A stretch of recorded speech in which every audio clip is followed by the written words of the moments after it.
Nous sommes à la moitié du Lovely 1000 Tour, le Tour de France à vélo, des repas chez l'habitant, dernière étape pyrénéenne, sans prendre l'école des coureurs j'avoue, entre Auch et Tarbes, l'occasion de pousser même encore un peu plus loin jusqu'à Lourdes. Je ne viens pas en pèlerinage, mais juste en touriste avant de prendre le train pour remonter comme la grande boucle du côté de Nantes. Un super moment qui vient ponctuer un tour qui se déroule à merveille avec encore aujourd'hui la rencontre de deux super Lovely milleuses. La première, Christine, rêvait d'ouvrir sa table d'hôte depuis ses études, mais c'est seulement après une première carrière de secrétaire dans les Deux-Sèvres qu'elle décide avec son mari d'ouvrir une pizzeria et se rapprocher des Pyrénées qu'ils adorent. 8 ans plus tard, ils trouvent enfin la maison coup de cœur pour assouvir leur passion, leur projet de vie, le rêve est devenu réalité et admirer au passage ce magnifique jardin.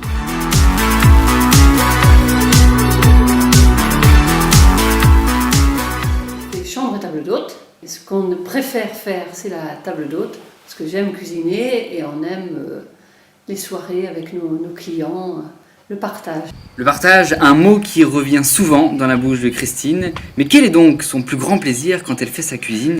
D'écouter les gens, parce que ça c'est vraiment leur recherche. Et puis nous, on fait des rencontres qu'on n'aurait jamais fait autrement, quoi.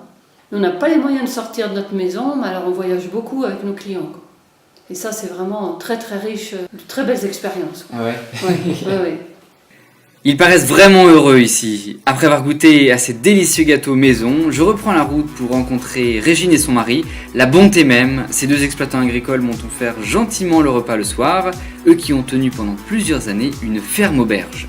Mais toujours un projet à l'esprit, Régine a décidé de changer d'activité pour ouvrir des chambres d'hôtes table d'hôtes, par amour pour la cuisine, mais surtout pour les gens et les rencontres.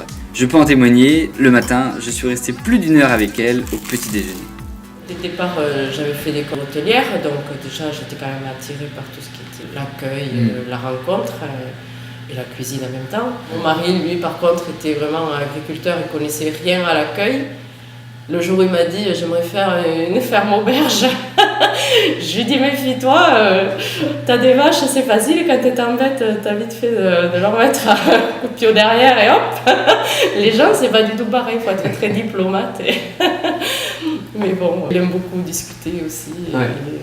Il a l'accueil facile, enfin... Je confirme. Oui, je confirme. Et sa fille, qui était coiffeuse pendant 7 ans, a décidé de suivre elle aussi le même chemin. Avec son mari maintenant, qui était très intéressé aussi par l'agriculture, et ils se sont lancés dans l'élevage de chèvres. Au départ, pas du tout avec notre approbation. On n'était pas vraiment d'accord, mais bon, ils nous ont convaincus, je pense. Et puis de toute manière, je crois que les enfants, plus on leur dit ne fais pas ça, ils vont faire l'inverse. Et du coup, toute la famille agit ensemble pour le bonheur des visiteurs. On a essayé de mettre en place une formule séjour avec l'accueil donc, des clients en chambre d'hôte et puis après la traite des chèvres.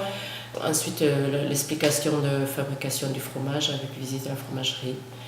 Et puis voilà, et puis un petit panier gourmand pour clôturer tout ça, pour remporter à la fin du séjour un petit souvenir.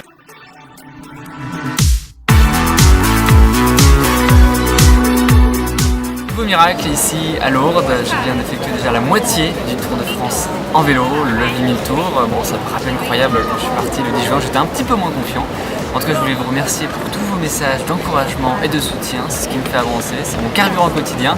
Merci encore à vous. Mais le Lovely 1000 Tour continue, partie 2, dans l'ouest, Nantes, Rennes, Tours, et après dans les Alpes, on va aller escalader un petit peu, pourquoi pas, le Mont Ventoux et l'Alpe d'Huez. Je vous souhaite une très bonne poursuite d'aventure en ma compagnie sur le blog et je vous dis à très bientôt.